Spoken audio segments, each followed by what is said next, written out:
Hello everyone, welcome to my YouTube channel pharma researcher. तो आज है day 159 daily pharma MCQ dose series का, जिसमें हम डेली के 50 एमसीक्यू क्वेश्चन सॉल्व कर रहे हैं। एंड सारे क्वेश्चन जो हैं वो आपके डिफरेंट फार्मा से related previous year question paper से लिए गए हैं एंड आने वाले सभी फार्मेसी रिलेटेड एग्ज़ाम्स के लिए इम्पॉर्टेंट हैं। सो चलिए स्टार्ट करते हैं आज के पहले क्वेश्चन से। सो पहला क्वेश्चन है, zinc pyrithione is in shampoo is use as. So zinc pyrithione जो है वो आपका शैम्पूज़ में यूज़ किया जाता है इंग्रेडिएंट। तो इसका यूज़ क्या है? तो ये आपका as an anti dandruff agent जो है वो यूज़ होता है। तो इसमें आपका ऑप्शन सी इज़ करेक्ट। इसके अलावा जो आपके सेलेनियम कंपाउंड्स होते हैं, जैसे कि सेलेनियम सल्फाइड हो गया, तो ये भी आपका जो है वो एंटी डैंड्रफ एजेंट यूज़ होता है। देन नेक्स्ट क्वेश्चन है, which of the following is an example of केटाइनिक surfactant. इनमें से केटाइनिक सर्फेक्टेंट कौन सा है? तो केटाइनिक सर्फेक्टेंट में आपका बेंज अल्कोनियम क्लोराइड आ जाएगा। तो इसमें आपका ऑप्शन ए जो है वो करेक्ट आंसर है। एक आपका एग्जाम्पल आता है एम्फोलाइटिक के लिए, ठीक है। एम्फोलाइटिक कौन सा है? तो एम्फोलाइटिक आपका होता है लेसिथिन। तो ये एक नाम आप याद रख सकते हैं। देन नेक्स्ट क्वेश्चन है, which of the following is used as humectant in dental preparation. Humectant की तरह डेंटल प्रिपरेशन में इसमें से किस कंपाउंड का यूज़ किया जाता है? ह्यूमेक्टेंट क्यों यूज़ किए जाते हैं? तो ये ड्राइनेस को होने से रोकने के लिए, ठीक है। जैसे कि आपके टूथपेस्ट होते हैं, ठीक है, उस वो पेस्ट पूरा का पूरा ड्राई ना हो जाए, उसके लिए ह्यूमेक्टेंट्स को ऐड किया जाता है ताकि उनका वो सेमी सॉलिड नेचर जो है वो रहे। तो इसमें आपका सॉर्बिटोल जो है, सॉर्बिटोल, ग्लिसरीन, सो ये सारे कंपाउंड्स जो हैं वो आपके यूज़ होते हैं as a humectant in dental preparation. Then next question है, formaldehyde in manicure preparation is used as. तो मैनिक्योर प्रिपरेशंस जो रहती हैं आपकी नेल्स के लिए, तो उसमें फॉर्मल्डिहाइड का यूज़ किया जाता है। ये फॉर्मल्डिहाइड जो है ये आपका नेल हार्डनर होता है, नेल्स को हार्ड करता है। सो इसमें आपका option D is correct. Next question है, what is the role of lanolin in night cream. Night creams में लेनोलिन का रोल क्या है? सो नाइट क्रीम्स में जो लेनोलिन है ये आपका एज अ इमोलिएंट यूज़ होता है। तो इसमें आपका option A is correct. The next question है, the water washability of cleansing creams और lotions is increased by incorporating.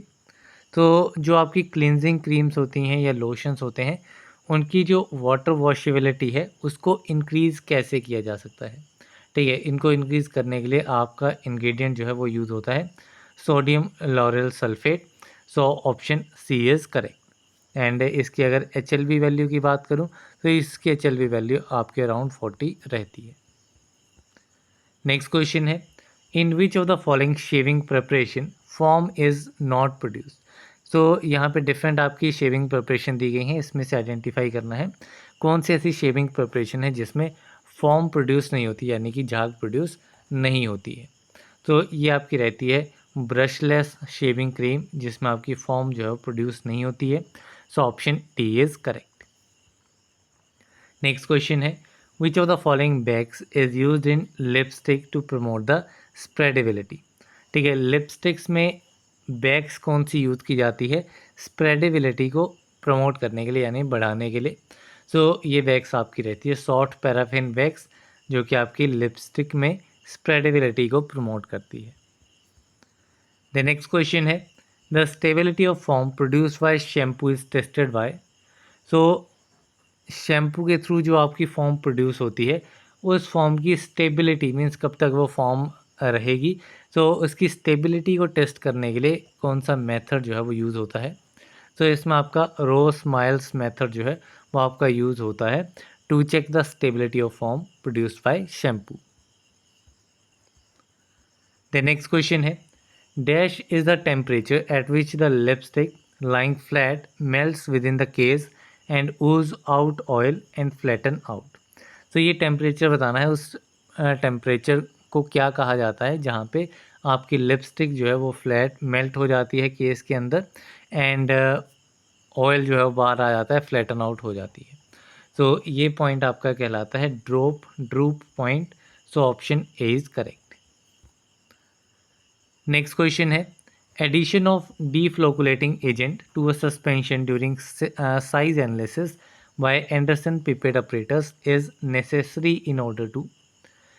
So deflocculating agent की एडिशन की जाती है, ऐड किया जाता है डीफ्लोकुलेटिंग एजेंट को सस्पेंशन में। कब? ड्यूरिंग साइज एनालिसिस, जब हम साइज एनालिसिस करते हैं एंडरसन पिपेट ऑपरेटर से, जिसका जो आपका प्रिंसिपल रहता है वो सेडिमेंटेशन रहता है। तो इसमें डीफ्लोकुलेटिंग एजेंट को ऐड करना क्यों नेसेसरी रहता है? तो डीफ्लोकुलेटिंग एजेंट जो है वो आपकी पाउडर एग्रीगेट्स को ब्रेक करता है। सो इसमें आपका option A is correct.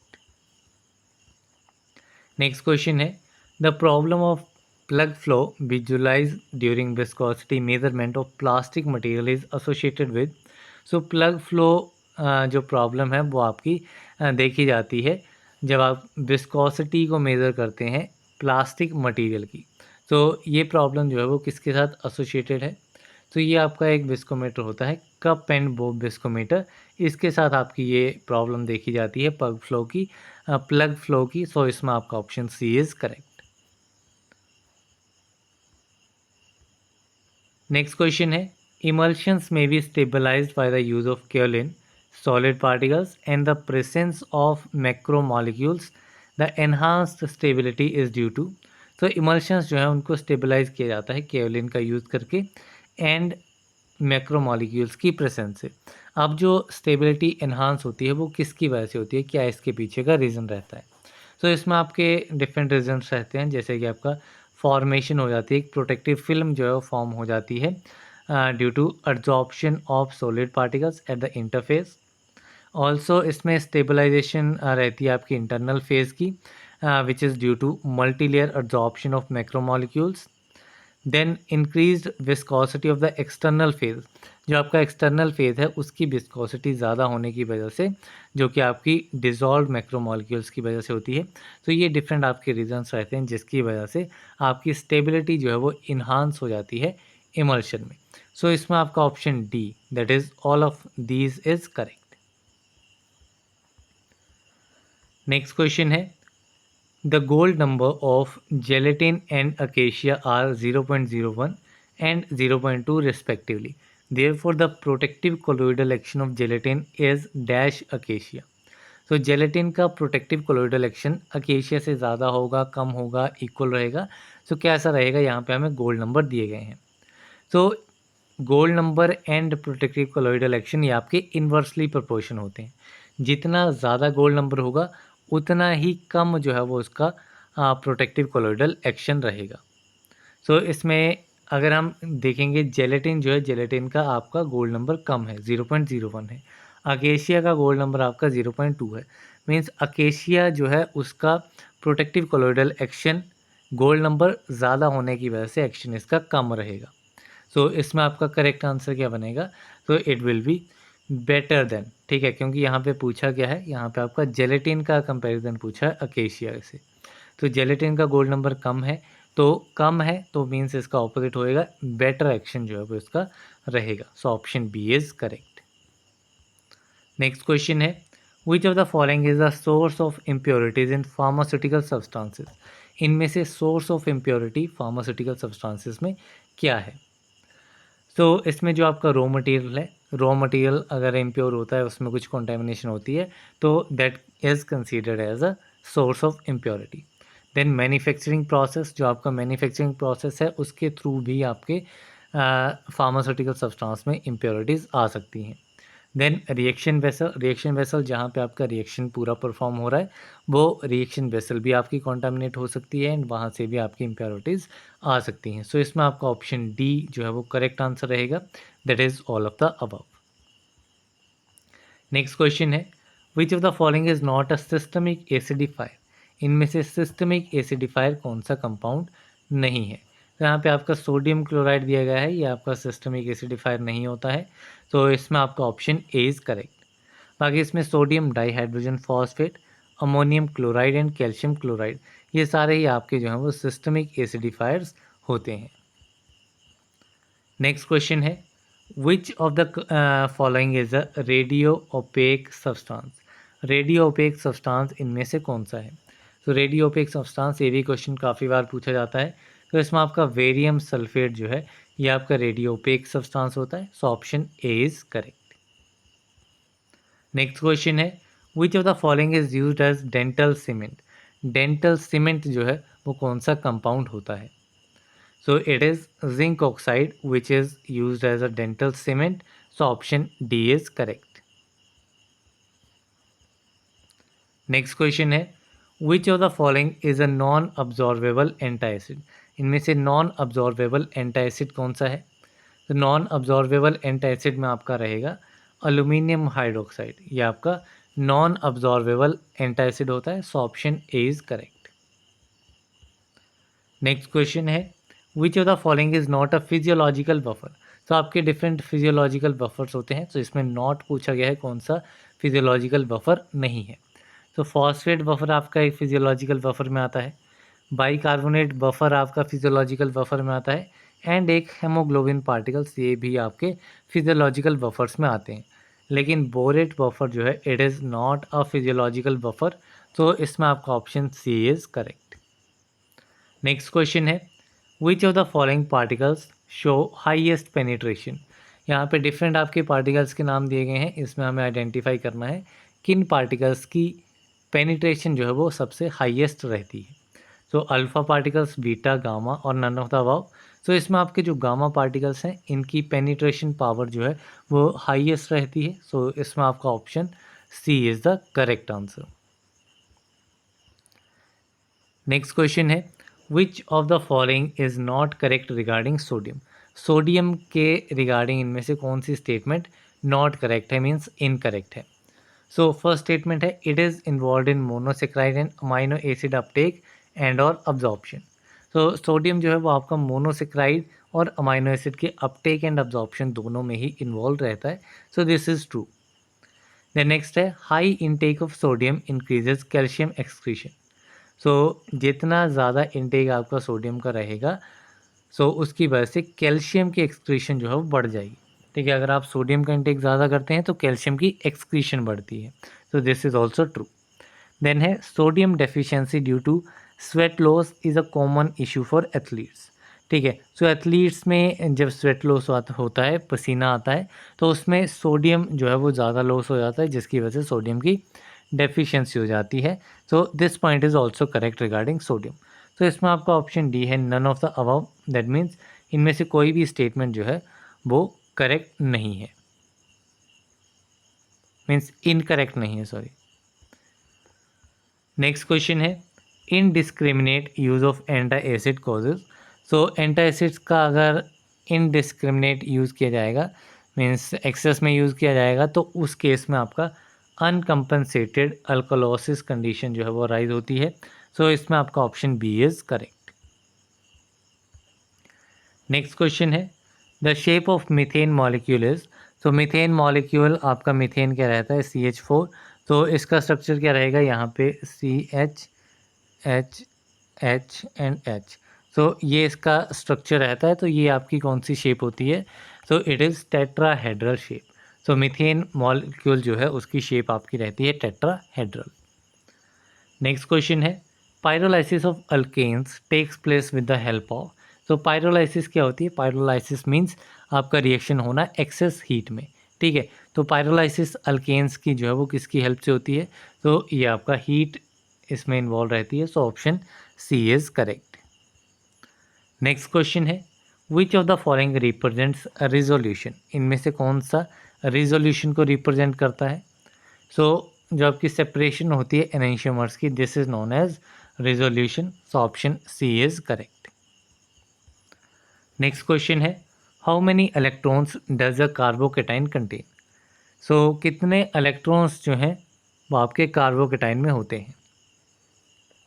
So carbocation में आपके सिक्स आपके इलेक्ट्रॉन्स होते हैं, सो इसमें आपका option C is correct. So carbocation आपका इस तरीके से आपका कंपाउंड होता है जिसके ऊपर पॉजिटिव चार्ज रहता है। नेक्स्ट क्वेश्चन है racemization and inversion takes place in. तो रेशमाइजेशन एंड इन्वर्जन जो है वो आपकी न्यूक्लियोफिलिक सब्स्टिट्यूशन यूनिमॉलिक्यूलर रिएक्शन में होती है, सो इसमें आपका option A is correct. Next question है the product of reaction of a carboxylic acid and an alcohol would be. So carboxylic acid and alcohol का जब रिएक्शन होगा तो उसमें हमें क्या प्रोडक्ट मिलेगा। तो कार्बोक्सिलिक एसिड आपका कुछ इस तरीके से रहेगा, ठीक है, ये कंपाउंड इसमें रहेगा, एंड अल्कोहल में आपका OH ग्रुप रहेगा, ठीक है। तो इसमें हम देखेंगे तो इसमें आपका यहाँ से OH जाएगा एंड यहाँ से एक हाइड्रोजन जाएगा। तो ये आपका क्या कंपाउंड बनेगा, it will B C double bond O, and यहाँ पे अगर मैं R ग्रुप लगा दूँ R1 एंड R2, तो ये आपका ग्रुप बनेगा जो कि ये आपका रहता है C सेंटर में। अगर COO ग्रुप रहता है तो इट इज़ एस्टर, एंड साथ में H2 इसमें एलिमिनेट हो रहा है, तो it will be option number D. The next question है choose the most basic heterocyclic compound among the following. तो यहाँ पे मोस्ट बेसिक हेट्रोसाइक्लिक कंपाउंड जो है वो आइडेंटिफाई करना है। तो ये आपका रहता है पायरोलिडिन। सो इसमें आपका ऑप्शन बी इज़ करेक्ट। इस तरीके से इसका स्ट्रक्चर होता है without any double bond. Next question है oxidation of acetaldehyde gives.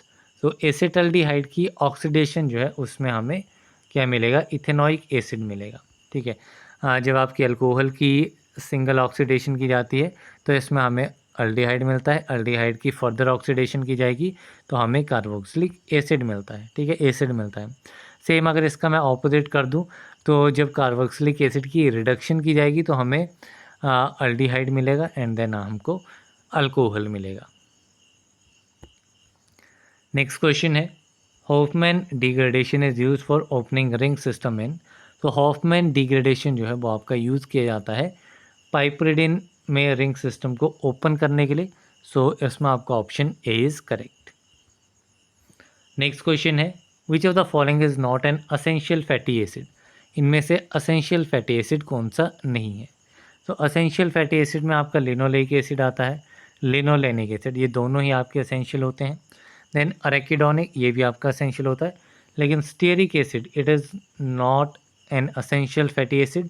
So option B is correct. Next question है आयोडीन नंबर इज़ द। तो आयोडीन नंबर जो है वो आपका रिलेटेड होता है with the degree of unsaturation. So it is option number D, degree of unsaturation of a fat. So option D is correct. Next question है alkaline hydrolysis of triglyceride is. तो triglyceride की alkaline hydrolysis की जाएगी तो ये आपका कहलाता है सेपोनिफिकेशन। तो इसमें आपका option D is correct. Next question है lipids are insoluble in water because they are. तो लिपिड्स जो हैं वो आपके वाटर में इनसॉल्युबल होते हैं, क्यों, क्योंकि लिपिड्स जो हैं वो आपके हाइड्रोफोबिक होते हैं। So that's why they are insoluble in water. So option B is correct. Next question है N-nitrophenol contains. So N-nitrophenol जो है वो क्या contain करता है। So it is M-nitrophenol. So ये आपका contain करता है intermolecular hydrogen bond. So इसमें आपका option B is correct. Next question है in which of the following compound the carboxylic group is present in side chain। तो इनमें से कौन सी कंपाउंड में जो कार्बोक्सिलिक ग्रुप है वो आपका साइड चेन में प्रेजेंट होता है। तो यहाँ पे हम देखेंगे तो it is phenyl acetic acid, ठीक है। तो यहाँ पे आपका सिंपल बेंजीन रिंग रहेगा एंड यहाँ पे आपका एसिटिक एसिड ग्रुप जो है वो लगा रहेगा। नेक्स्ट क्वेश्चन है the aromatic hydrocarbons made up of 2 और more benzene rings fuse together are called. So ऐसी एरोमेटिक हाइड्रोकार्बन्स जो कि 2 या फिर 2 से ज़्यादा बेंजीन रिंग की फ्यूज़न से बने होते हैं तो इन्हें क्या कहा जाता है। So these are known as polynuclear hydrocarbon और fused hydrocarbon, fused ring hydrocarbons. So इसमें आपका ऑप्शन डी जो है वो करेक्ट आंसर है एंड नेफ्थलीन जो है वो इन्हीं का एग्जाम्पल है, क्योंकि इसमें आपकी 2 रिंग्स जो हैं वो फ्यूज्ड होती हैं इस तरीके से। नेक्स्ट क्वेश्चन है which of the following isomeric compound show optical isomerism. तो इनमें से कौन सा आइसोमेरिक कंपाउंड जो है वो आपका ऑप्टिकल आइसोमरिज्म शो करेगा। तो ये कंपाउंड आपका रहता है 2 अमाइनो पेंटेन। सो इसमें आपका ऑप्शन बी इज़ करेक्ट। तो डिफरेंट कंडीशंस होती हैं ऑप्टिकल आइसोमरिज्म के लिए। एक तो आपकी ये non super impossible mirror images जो है वो फॉर्म होनी चाहिए। सो ये है, उसके अलावा इसमें एक कायरल कार्बन एटम होना चाहिए। तो ये डिफरेंट आपकी कंडीशन रहती हैं। इसके अलावा भी काफ़ी कंडीशंस होती हैं और ऑप्टिकल आइसोमरिज्म के लिए। देन नेक्स्ट क्वेश्चन है, which of the following statement is और आर इनकरेक्ट। इनमें से इनकरेक्ट स्टेटमेंट जो है वो आइडेंटिफाई करनी है। सो फर्स्ट है, trans isomers are less stable than the corresponding cis isomer. And इसी के साथ में दूसरी स्टेटमेंट दी गई है, trans isomers are more stable than the corresponding cis isomer. तो ये दोनों ही स्टेटमेंट जो हैं वो आपकी इंटरचेंजेबल हैं, ठीक है। तो अगर इस टाइप के क्वेश्चंस आते हैं तो बाकी ऑप्शन आपको नहीं देखने होते हैं, इन्हीं दो में से जो है वो आपका आंसर होता है। तो इसमें जो बेसिक कंसेप्ट रहता है, तो ट्रांस आइसोमर्स जो हैं वो आपके ज़्यादा स्टेबल होते हैं सिस आइसोमर्स से। मीन्स आपका जो अगर इस टाइप से कंपाउंड है तो यहाँ पे आपका ऑपोजिट साइड में आपका दो अलग अलग कंपाउंड क्रॉसिंग में रहेंगे। एंड यहीं पे अगर आपका सिस है तो सिस में आपका सेम साइड पे जो है वो आपके सिमिलर कंपाउंड्स रहेंगे। तो ट्रांस जो है वो आपका ज़्यादा स्टेबल होता है एज़ कम्पेयर टू सिस, ना कि लेस स्टेबल होता है। तो इसमें इनकरेक्ट आपकी ऑप्शन नंबर ए रहेगी। नेक्स्ट क्वेश्चन है, azabenzene is the systematic name of. तो एज़ाबेंजीन किसका सिस्टमेटिक नेम है? So it is the systematic name of pyridine. So option A is correct. Next question है, एन एंजाइम एक्ट्स बाय। तो enzyme जो है वो कैसे एक्ट करता है? तो एंजाइम जो है वो अपनी एक्टिवेशन एनर्जी को रिड्यूस करता है एंड अपना एक्शन शो करता है।